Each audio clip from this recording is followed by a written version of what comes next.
Shalom, puji Tuhan, saudara yang saya kasih dalam Tuhan Yesus Kristus. Dalam acara kita Menara Doa kali ini, saya mengajak Bapak Ibu Saudara untuk memikirkan sebuah tema yang menarik, yaitu dari Lukas 10 ayat 38 sampai 42 dengan tema peka dan tanggap. Nah, saudaraku, mari kita satukan hati kita berdoa untuk firman Tuhan yang akan kita dengar, kita pikirkan, kita renungkan, dan tentu kita boleh praktekkan dalam hidup kita. Mari kita satukan dalam doa. Bapa kami dalam sorga, sungguh kami bersyukur buat waktu yang sudah Kau berikan bagi kami untuk kembali belajar dari firman-Mu. Berkati pertemuan kami ini, biarlah firman-Mu sungguh-sungguh boleh memberkati setiap kami. Pakai hamba-Mu, biarlah hamba-Mu boleh Kau pakai menjadi alat-Mu. Dalam urapan Roh Kudus kami serahkan pemberitaan firman-Mu ini. Terima kasih, kami bersyukur dan kami berdoa dalam nama-Mu Tuhan Yesus Kristus. Haleluya. Amin. Puji Tuhan, Bapak Ibu Saudaraku, sebelum saya menyampaikan tema pekah dan tanggap, ada baiknya kita membaca dulu, saudara, Lukas pasal 10 ayat 38 sampai 42. Demikian firman Tuhan, Lukas 10 ayat 38 sampai 42. Ketika Yesus dan murid-muridnya dalam perjalanan, tibalah ia di sebuah kampung. Seorang perempuan yang bernama Marta menerima dia di rumahnya. Perempuan itu mempunyai seorang saudara yang bernama Maria. Maria ini duduk dekat kaki Tuhan dan terus mendengarkan perkataannya, sedang Marta sibuk sekali melayani.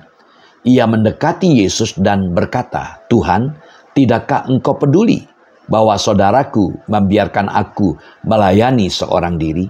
Suruhlah dia membantu aku." Tetapi Tuhan menjawabnya, "Marta, Marta, engkau khawatir dan menyusahkan diri dengan banyak perkara. Tetapi hanya satu saja yang perlu. Maria telah memilih bagian yang terbaik yang tidak akan diambil daripadanya." Demikianlah sabda Tuhan. Diberkatilah yang membaca, mendengarkan, merenungkan, dan melakukan firman Tuhan. Haleluya, puji Tuhan. Saudara, manusia adalah makhluk hidup yang memiliki banyak kebutuhan. Dan kebutuhan ini mempunyai banyak variabel, seperti kebutuhan sandang, papan, pangan, kebutuhan sekunder, tersier, dan sebagainya. Untuk memenuhi kebutuhan ini, saudara, manusia diperhadapkan dengan begitu banyak pilihan, sehingga seringkali membuatnya menjadi bingung, saudara. Terlebih lagi jika pilihan tersebut ada di antara yang baik dan yang terbaik. Kadangkala untuk menentukan pilihan saja, manusia bisa mengalami stres karena takut salah pilih, saudaraku. Nah, karena itu tema kita hari ini peka dan tanggap. Apa sih makna kata peka dan tanggap?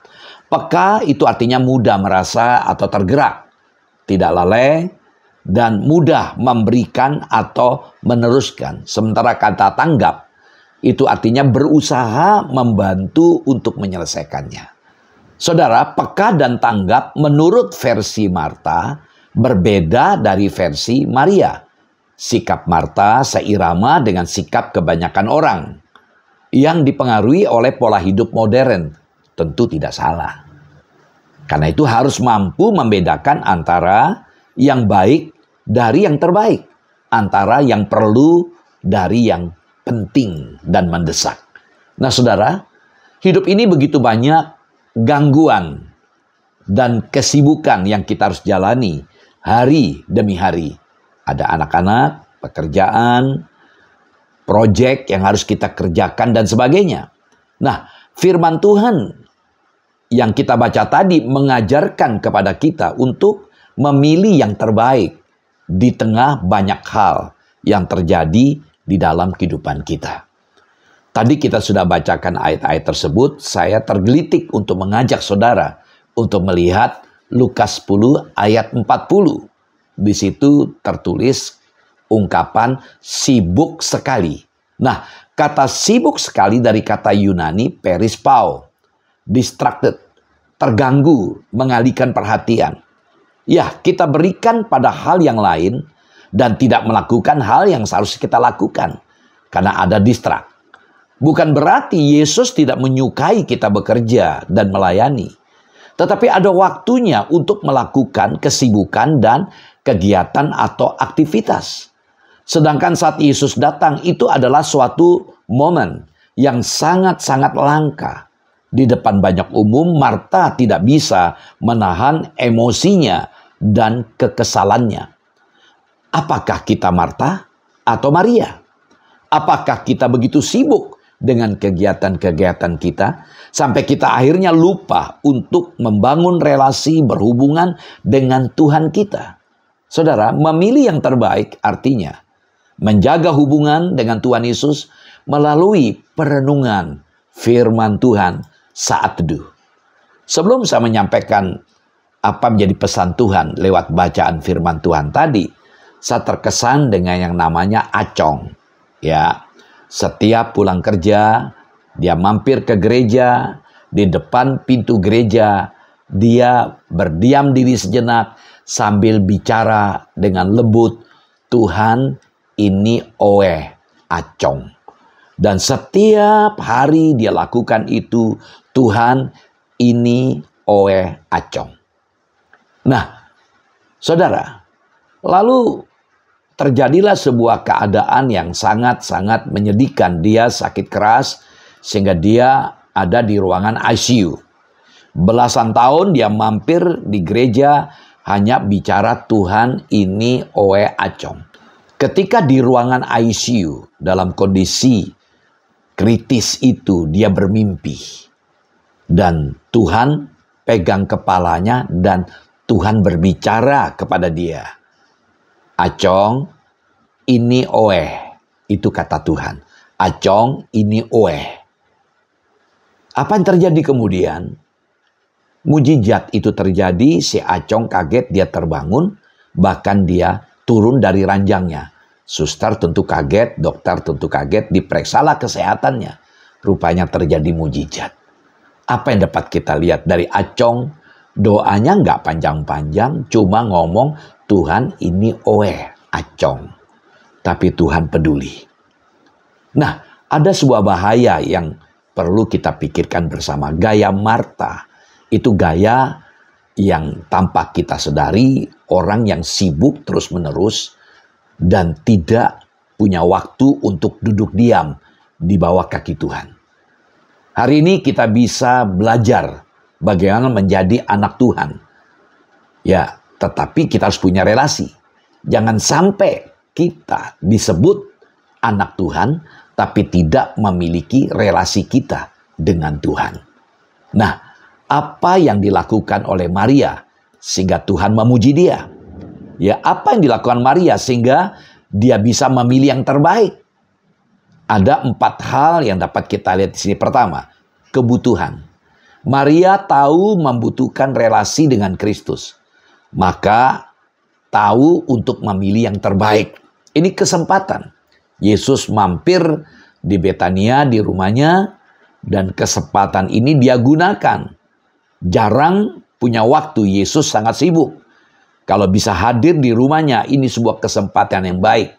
Sehingga dia menggunakan waktunya, momen itu untuk duduk di bawah kaki Tuhan untuk mendengarkan apa menjadi pesan Tuhan. Jadi kebutuhan. Ada sesuatu yang mendesak. Dia butuh bertemu dengan Tuhan. Yang kedua, prioritas. Jadi di tengah kesibukan, pasti akan tetap ada waktu yang kita bisa berikan pada Tuhan. Kalau kita tahu mengatur skala prioritas. Apa yang paling penting, yang mendesak, yang harus kita lakukan. Dan Maria dia tahu ini prioritas. Dia tidak mau lakukan kegiatan apa-apa. Dia mau diam mendengarkan. Lalu yang ketiga, praktek. Saudara, saat kita masih bayi, orang tua kita mengatur waktu kita.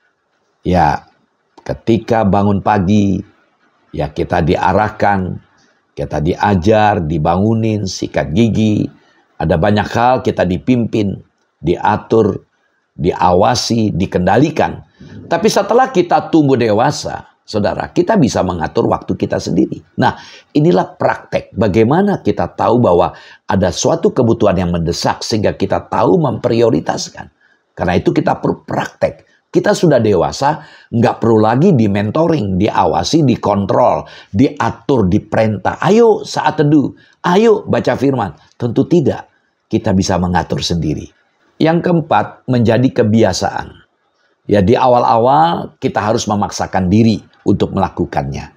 Tapi lama-kelamaan itu akan menjadi sebuah kebiasaan. Sesuatu yang diulang-ulang itu menjadi kebiasaan. Nah, saudara, kita belajar hari ini dari perikop ini. Dari Lukas 10 ayat 38-42. Melayani Tuhan jelas merupakan kegiatan, aktivitas yang mulia apapun bentuknya, saudara.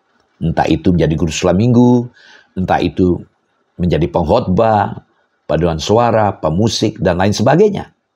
Oleh karena itu seharusnya dilakukan dengan sikap yang benar pula. Namun kadangkala orang mengalami namanya disorientasi, kesamaran arah, sehingga tidak dapat bersikap sebagaimana seharusnya. Nah, inilah mungkin yang terjadi pada Marta. Kedatangan Yesus dan murid-murid membuat Marta merasa wajib menjadi tuan rumah yang baik. Tetapi Maria, saudaranya, tidak membantu. Dia malah duduk dengan tenangnya di kaki Tuhan Yesus. Ini membuat Marta tidak dapat mengendalikan dirinya. Bagaimana mungkin Maria membebankan semua kerepotan itu di pundaknya saja? Seolah-olah hanya dia yang berkewajiban untuk mempersiapkan suguhan bagi para tamu. Marta juga menunjukkan kemarahannya kepada Tuhan. Dia protes Tuhan. Namun tanggapan Tuhan Yesus menunjukkan bahwa ia bukan tidak peduli kepada Marta yang bersusah payah menjadi tuan rumah yang baik. Jadi apa yang dilakukan oleh Marta itu sesuatu yang baik, wajar. Hanya saja Yesus melihat bahwa Maria yang duduk di kakinya, yang menyambut dia dengan tepat. Marta ditegur karena telah khawatir dan menyusahkan diri dengan hal-hal yang tidak hakiki. Maria telah memilih yang terbaik, yaitu membiarkan Tuhan melayaninya. Jika Marta disibukkan dengan pelayanannya kepada Tuhan Yesus, maka Maria disibukkan oleh pelayanan Yesus baginya. Inilah sikap yang dihargai oleh Yesus, yaitu sikap seorang murid yang mau belajar dan mau mendengar. Sudahkah sikap sebagai murid juga menjadi sikap kita, saudara? Ketahuilah bahwa menjadi murid bukan berarti menyerahkan diri kepada kesibukan pelayanan. Jangan sampai kita menempatkan sesuatu yang baik atau pelayanan lebih utama daripada yang terbaik, yaitu berpaut kepada Allah dengan belajar dan mendengarkan firman-Nya. Ingatlah bahwa kesibukan melayani Tuhan bukanlah alasan untuk tidak punya waktu merenungkan firman Tuhan, bersaat teduh, berdoa secara pribadi, membangun hubungan pribadi kita dengan Tuhan. Sebelum firman Tuhan melayani kita, tidak mungkin kita siap melayani Tuhan. Puji Tuhan. Saya ingin kutip apa yang ditulis oleh Stephen Covey dalam bukunya Seven Habits. Ada 4 macam orang dikatakan. Pertama, pilih yang tidak penting dan tidak mendesak. Itu pemalas. Yang tidak penting dia pilih. Yang tidak mendesak dia pilih. Yang kedua, pilih yang tidak penting tapi mendesak. Ini orang yes man. Asal Bapak senang. Ini biasanya karyawan untuk menyenangkan hati bos. Pilih yang tidak penting tapi mendesak. Yang ketiga, pilih yang penting dan mendesak. Ini orang yang suka menunda-nunda pekerjaannya. Yang keempat, pilih yang penting dan tidak mendesak. Itulah sang prioritas. Nah, saudara, kita belajar ya. Nah, hari ini kita belajar juga dari Daniel. Kalau kita melihat Daniel 6 ayat 11, dia sedang ada dalam kondisi ancaman. Teman-temannya sedang berupaya untuk menjatuhkan dia. Tapi mereka mencari kesalahan Daniel, tidak satu pun kesalahan yang dijumpai dalam Daniel 6 ayat 5-6. Tapi satu hal yang mereka lihat, Daniel punya hubungan pribadi dengan Tuhan. Lalu mereka bersekongkol, ya, membuat sebuah strategi bagaimana Daniel bisa ditekan. Sehingga ada aturan tidak boleh menyembah yang lain kecuali kaisar. Dan itu ditandatangani oleh raja atau kaisar.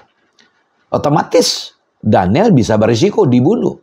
Gua singa menanti. Tapi Daniel ketika mendengar hal itu, dalam Daniel 6 ayat 11, dia tetap melakukan yang menjadi kebiasaan habitnya. Yaitu 3 hari sekali dia datang memuji, menyembah, berdoa kepada Tuhan. Contoh yang kedua, Tuhan Yesus. Setiap kesibukannya dia, beliau selalu memberikan waktu. Dalam Markus 1 ayat 35, pagi-pagi benar dia menyepi, mencari tempat untuk membangun relasi dengan Bapa. Lukas 22 ayat 39, ketika beliau harus bergumul di Getsemani, beliau memberikan waktu. Itu peperangan rohani bagi beliau.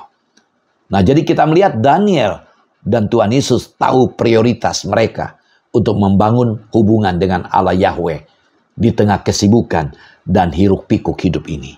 Saudara, ketika kita memberikan waktu kita kepada Tuhan di tengah kesibukan kita, itu berarti kita tahu itu adalah satu bagian yang penting dalam hidup kita. Itu akan mempunyai pengaruh dalam hidup ini. Cara kita memilih, cara kita berbicara, cara kita mengambil keputusan, dan itu akan menentukan jalan hidup kita. Karena itu, saudaraku, mari kita mulai mengatur ya bagaimana kita bersikap. Ya, tahu apa yang paling utama. Maria, dia lakukan yang terbaik, memberikan waktu. Mari saudaraku, jangan abaikan kehadiran Tuhan dalam hidup kita. Kita perlu waktu. Ya, karena itu pekah dan tanggap. Itu sesuatu yang penting. Sehingga kita dapat melakukan apa yang Tuhan mau, Tuhan perintahkan. Dan ini sangat ditentukan ketika kita izinkan Tuhan itu berbicara kepada kita. Kapan Tuhan berbicara? Ketika kita memberikan waktu. Dan ini membutuhkan prioritas. Kita mau utamakan, nomor satukan Tuhan. Tuhan Yesus memberkati. Mari kita berdoa. Bapa kami dalam sorga, bersyukur buat firman-Mu yang boleh kami dengar, yang boleh kami terima. Berkati seluruh kekasih kami yang sudah mendengarkan firman Tuhan. Biarlah firman Tuhan yang kami dengar boleh mendorong setiap kami Tuhan. Setiap waktu, kami boleh memberikan waktu kami untuk membangun relasi yang intim. Sehingga kami boleh mengalami Tuhan dalam hidup kami. Bagaimanapun keadaan kami tidak akan memiliki semangat yang surut untuk mencari wajah-Mu. Sehingga pengalaman bersama dengan Tuhan menjadi pengalaman hidup kami. Berkati seluruh kami sudah mendengarkan firman-Mu. Dalam nama-Mu Tuhan Yesus kami berdoa. Haleluya. Amin. Shalom. Sampai jumpa lagi. Tuhan Yesus memberkati.